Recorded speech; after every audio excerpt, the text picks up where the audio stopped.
Sir, உங்களுக்கு ஒன்றும் இல்லையே? ஆமா, ஓகே பாரதி. நீங்க எப்படி இவங்கிட்ட மாட்டினீங்க? கொஞ்சம் கேர்ஃபுல்லா இருந்திருக்கலாம்ல.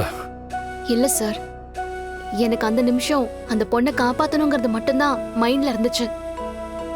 இதுக்குள்ள இப்படி ஒரு விஷயம் இருக்குன்னு நான் யோசிக்கவே இல்லை சார். சர்வேஷ், சொல்லாதி. அவன் பேசின வீடியோ எல்லாமே இதுல ரெக்கார்ட் ஆயிருக்கு. இது அவனோட போன். இது போதும். இத வச்சு இவன் ஒரு 5 வருஷம் வெளியே வர முடியாத அளவுக்கு ஜெயில தள்ளிடுறேன். அப்பதான் இந்த ராஸ்கலுக்கு அறிவு வரும். என்ன தைரியம் இருந்தா ஒரு பொண்ணை கட்டாயப்படுத்தி கல்யாணம் பண்றதுக்கு ஏற்பாடு பண்ணியிருப்ப.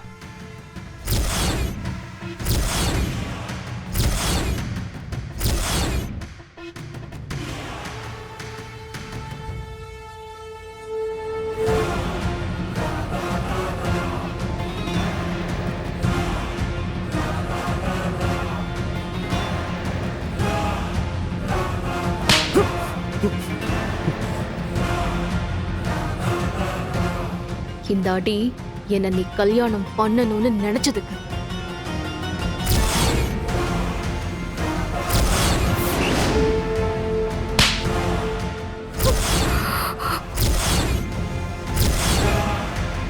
இந்த அடி என் கழுத்துல இருக்கிற தாலி மேல கை வச்சதுக்கு.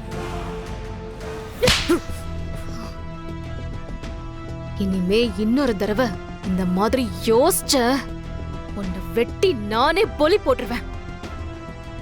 ஜாக்கிரதை. பாரதி, விடுங்க.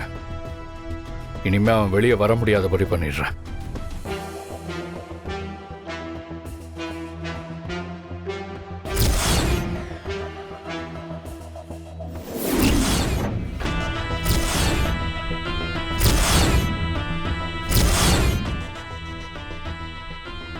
என்னது, ரூமுக்கு நடுவில் இவ்வளவு பெரிய கண்ணாடி இருக்கு?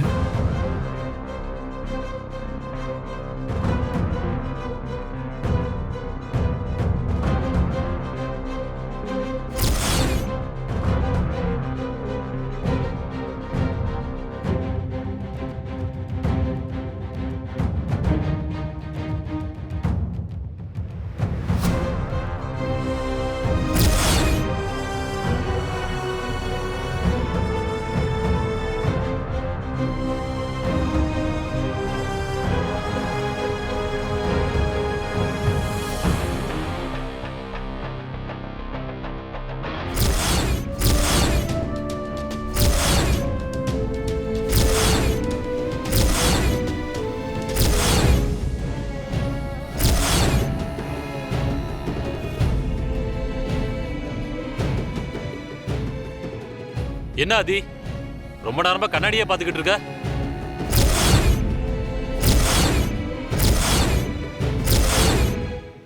அப்படி அந்த கண்ணாடியில் என்ன தெரியுது? சர்வேஷ், இது 2-வே மிரர் மாதிரி இருக்கு. எனக்கு என்னமோ கண்ணாடிக்கு அந்த பக்கத்துல இருந்து யாரோ இங்க நடக்கிறதெல்லாம் பார்த்துட்டு இருக்கிற மாதிரி இருக்கு.